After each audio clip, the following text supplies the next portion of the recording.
the pain of losing a close one, especially when we are getting closer to the end of 2016, can be very unbearable. But that is what some family members who lost their relatives in Tuesday's crash that killed 5 people on the Accra-Cape Coast Road are confronted with. The reality of entering the new year without their loved ones. Journalist Maxwell Agbagba captured the sad moments at the Winneba Municipal Hospital and the disregard for traffic regulations by some drivers on the Accra-Cape Coast Road. Millicent Bekwe has just arrived at the Winneba Municipal Hospital. She came all the way from Accra in search of her husband, who is a victim of the gory accident. Her anxiety builds up because she does not know the fate of her husband. I came from Accra. I heard the information around 2 p.m. He is my husband.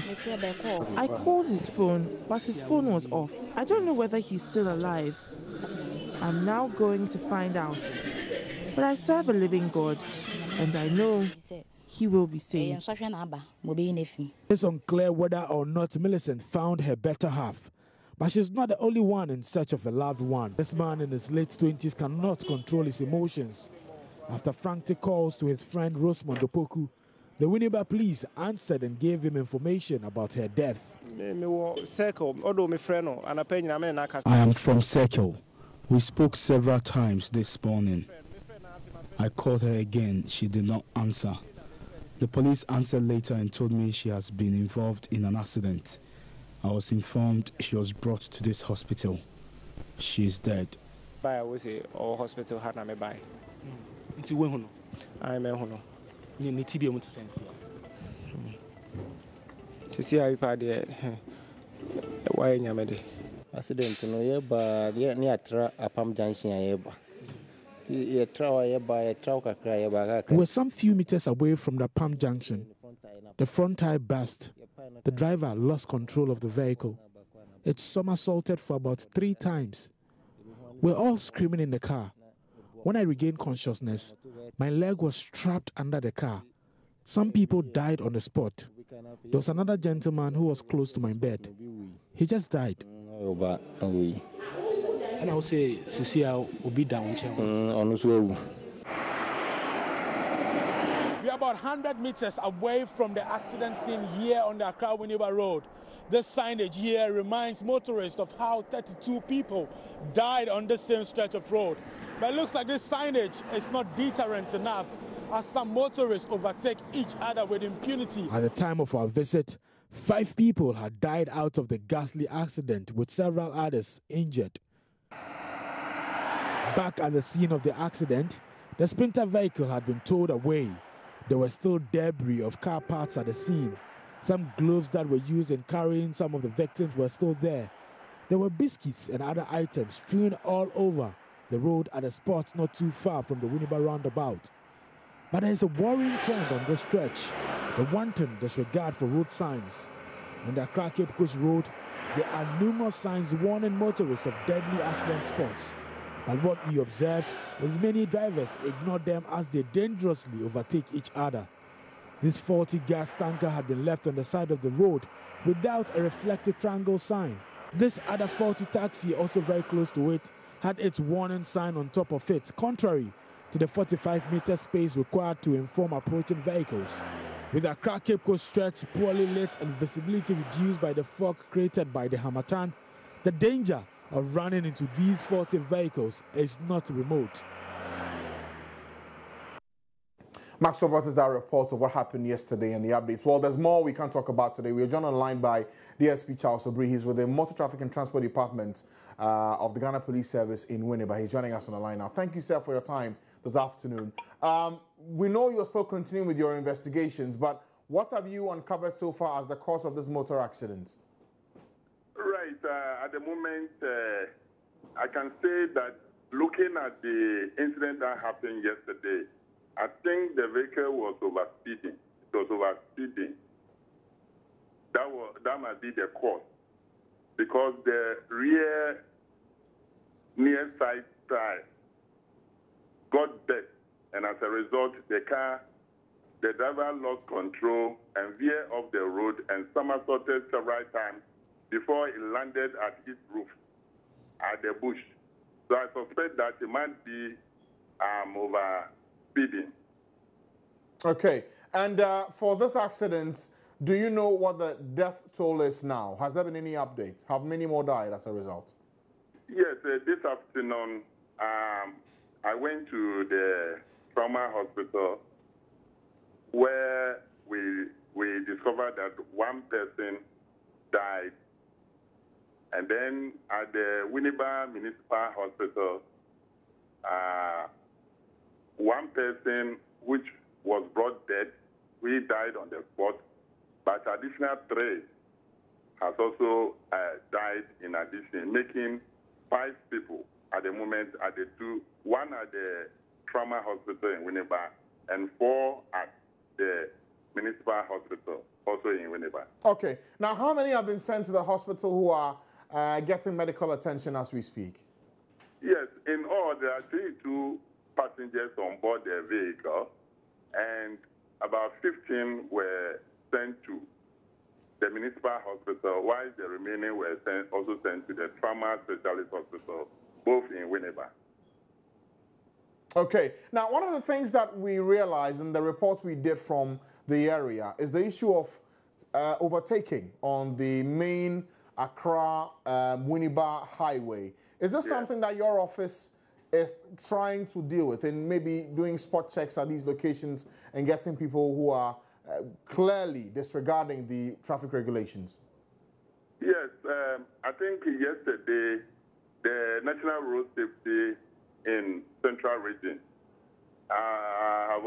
together with us were on the road to educate the drivers on the road, because in recent times there has been an accident. If you could remember, the accident that involved the director of election of NDC in Central Region, yes, who died on that same road. So the National Road Safety, in conjunction with the police, have also started embarking on an educational program on that stretch of the road to educate drivers on some of these overtaking and then overspeeding. So that's what we are doing so far. Okay, beyond the education, how about the checks you do, the checks that you mount at certain locations on the highway to check for overspeeding, for speeding? Right.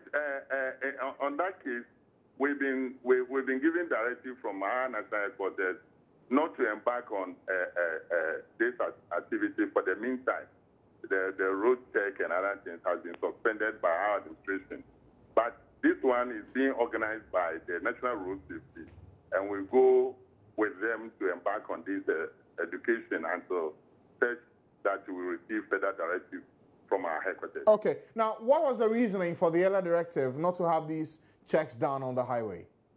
Well, it's a directive from our national headquarters, and I think they have good reasons to let us go. But I cannot immediately assign the reason why they decided to let us go off the road. You were not told? Yes. You were not told?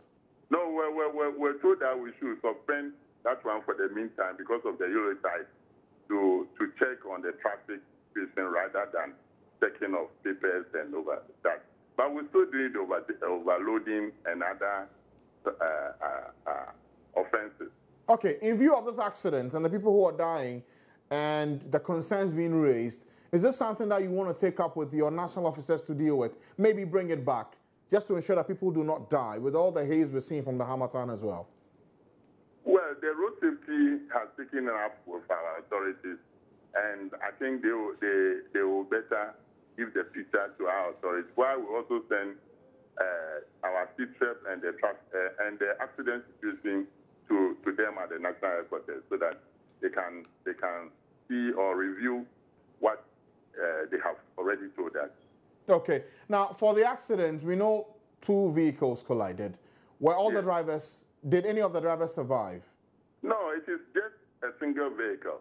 Okay. They are not 2 vehicles, just a single vehicle which was coming from Obuasi direction to Accra. Heading to Accra. Okay, so did the driver on that vehicle survive? Yes, he survived. He's at the moment at the hospital in coma, so he has not spoken yet. And we think that with time, he will speak to us. All right, thank you for your time, BSP Charles O'Breeze, the MTTD commander for Winneba. Give us an update on the situation. So we know 5 are dead. That's confirmed. By the others who are also on admission are currently responding to treatment. A lot of work is being done to ensure that this very sad incident does not recur.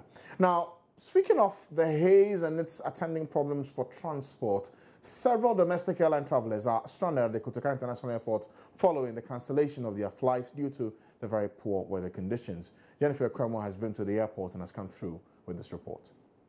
So I'm here at the Kotoka International Airport, and that's the situation right now. Harmattan has set in very heavily, and it's already started affecting planes. But as it stands right now, already one passenger was not able to fly out of the country or to other parts of the country because her flight was delayed due to poor visibility. I'll speak to a couple of other passengers and see whether it's the same situation across board. But when is your mom supposed to travel? This morning. By 10 o'clock, she have to leave back because of the weather. She was not able. So did they say when she will go? No, but she will come out to us, so we don't know when she will be leaving on. Maybe tomorrow or the next day, I don't know, I can't tell. We flew in 2 days ago, and then today we're supposed to fly out to Kumasi. So you flew in from where? From the U.S., Washington, D.C. And you're flying to Kumasi? Kumasi. So what time were you supposed to have left? The flight, 3 o'clock flight. Yeah, and the information we were given was visibility. So visibility was poor, and right now we're here. We're actually thinking about taking the bus. I'm supposed to travel to Mali, but due to the weather conditions, the airport authority just informed us that our flight had been cancelled. So I'm here waiting for the hotel shuttle to pick me back to the hotel. Has the airport told you maybe when the next flight will be available? Okay, they told us that we should go and come tomorrow for tomorrow's flight, but they couldn't give us the exact weather. It will all depend on the weather. So if tomorrow too we come and the weather is still not good, maybe we might not go. But if it is good, then we will be traveling.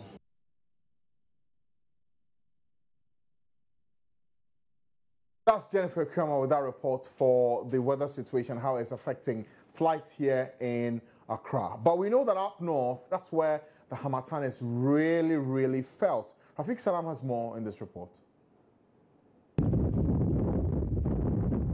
The Harmattan is here with us again, and its severity is at its zenith. It has changed the lifestyle of the people right from the clothes they wear to the pomade smeared on their body. Abdullahi Banja is a resident of Wazongo and has a ritual of visiting his kid brother every day at Banungoma, a suburb of Wa. He is fond of wearing singlet there, but because of the Harmattan, he is now marooned to this alpine hoodie pullover. When you just wake up in the morning, even to perform ablution to pray is a problem. Because the water will be cold even inside your room.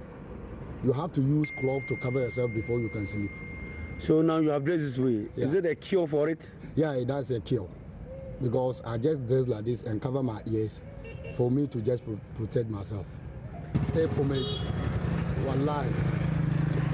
Everybody will see you and say, my friend, why? Is it 1 month that you didn't bath? It is not only the change of clothes that is synonymous here. Jesse Sassare works at Bayport Financial Service, and he told me how the cold has affected his way of bathing. I can't bath for. When I take a bath, when I'm going to bath, I just take all the small water. So take my armpits and then my private pack. Then after that, I just put something on my body because of when I take more water, it will affect me. Hajia Hawawu is a rice seller at the market. She's always one of the first people to the Wafadama market. By 4 a.m., she's already here to start the cooking of the rice, but now has to shift to an hour and a half later due to the cold. If you don't have the courage, you cannot come out from your house because of the cold. You know times are hard, and if we fail to come out, we cannot take care of our families. Even when she finished preparing the rice, her customers are also stuck at their homes. However, one of them defied the odds, came out to have his breakfast. But you know, as a man, you can't wake up and relax for house unless you go out and find something and chop and go to your work. That's why you see me wear this black coat this morning, and I come to Hajar place and find a hot rice and chop. That's why you see me here this morning. Despite the complaint from residents about the severity of the Harmattan, dealers in second-hand pullovers and cosmetic products said they are making the best out of the weather. Here at A+, nails, cosmetics and perfumes, they told me that business has been better. We used to have Gislin for months and nobody will come to ask of them.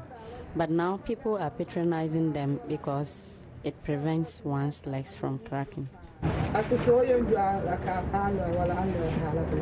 Same could also be said of the sale of second-hand pullovers, as there's a mad rush for them.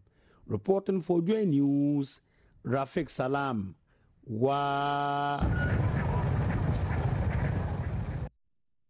I can only imagine how serious it is up north with the Harmattan. Even here in Accra, it's become a difficult moment, especially for those who have respiratory problems. Well, thousands of music-loving fans could not help but be a part of this year's edition of Adom FM's Tema Fest. The yearly event saw several upcoming artists mounting stages to prove their unbound talent before artists billed for the night could thrill their fans. Here's a report. Acrobatic male dancers kick-started the show with their funny dance moves to entertain the crowd before making way for the main artists. Several well-known musicians, including Kwao Kese, D-Crime, Keche, Eno, Pope Skinny and Donzi, among others, performed as Sarkodie was the surprise artist for the night. Multimedia presenters including Jerry Justice, DJ Willie and Dr. Pounds moved the crowd with their own acts on stage. Though the atmosphere at the Tema Sports Stadium was charged, the tempo went a notch higher as the light went out to welcome Sarkodie. The fans were thrown into a state of ecstasy and had to dance, forgetting about fatigue, having been on their feet for several hours. Kwao Kese demonstrated some physical strength by his 20 push-ups on stage as part of his stagecraft. Joy News after the show caught up with the event and promotions executive at Multimedia Group, Charles Nam, whose expectations for the show were met.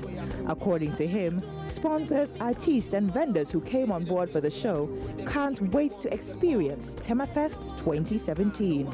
He says there are several events coming up in 2017 across the multimedia platforms, including Pro Easter and Color Party. This year we started a maiden edition of a soccer match between Asharman and Tema FC. And Tema FC won the match 2-1 against Asharman. So it's our expectation that next year Asharman will come and try their best to joust the cup for Tema. So it's been a great day, a long day, but a fun day as well. And we are happy and excited that after it all, people are still out there having fun, having a good time, and enjoying their Christmas holidays with them. So we are very excited about that. With Adom, every year we think of innovative events to do, and then we look at making our own events very exciting as well. So starting January, we're looking at for the new year 2017, we're looking at events such as Color Party, Easter, and so forth. So you can expect that we are going to bring you a new and exciting version of what we've been doing over the years. Meanwhile, some fans who spoke to Joy News say the 2016 edition of Tema Fest is an improvement over that of 2015 and expect that Adom FM is able to take the bar higher in 2017. They were full of praise for Adom FM for lighting up their Christmas celebration. Actually, the program was cool, unlike last year. I think there was a lot of improvements. We enjoyed the program very much. Everybody was happy about the surprise artist, which was Sarkodie. I did really enjoy the program. And so I'm looking forward to catch new and the young artists next year. Am I in here? It's a last no me was in. Program first am I no. I find to copy Swansea and I should Swansea one more. Say some about I'm a better and you say ni aji. I'm more into pen more, no more as you share. You wanna say in India, Beya, any bedshi. Said that's person bear program and energy. You see the Christmas why you do so. Almost be could even about my nurse and engine almost says Christmas now be there man. The program energy crowd. Oh, I really enjoyed the program. The artists they brought. I want they should bring Stonebwoy, but I did not bring him. Yeah, next year I want Stonebwoy then at the underages rappers. Oh, I have fine. Me, who say, it's here no security near tight. I seen there. I best think because now they make it in answer and me buy no. It's here and Miss Roberts me buy no. All my security tight and now fine pa. The fans left Tema Sports Stadium with a lot of joy and feeling that Tema Fest was the best way to crown 2016. Kwame Yanka filed that report for Joy News. So the Harbour City was set alive with Tema Fest, organized by our sister station Adom FM. On that note, we'll go for sports and I'll go for a break and I'll come back and bring you sports. The man who makes Twitter go ablaze will join us. Stay with us.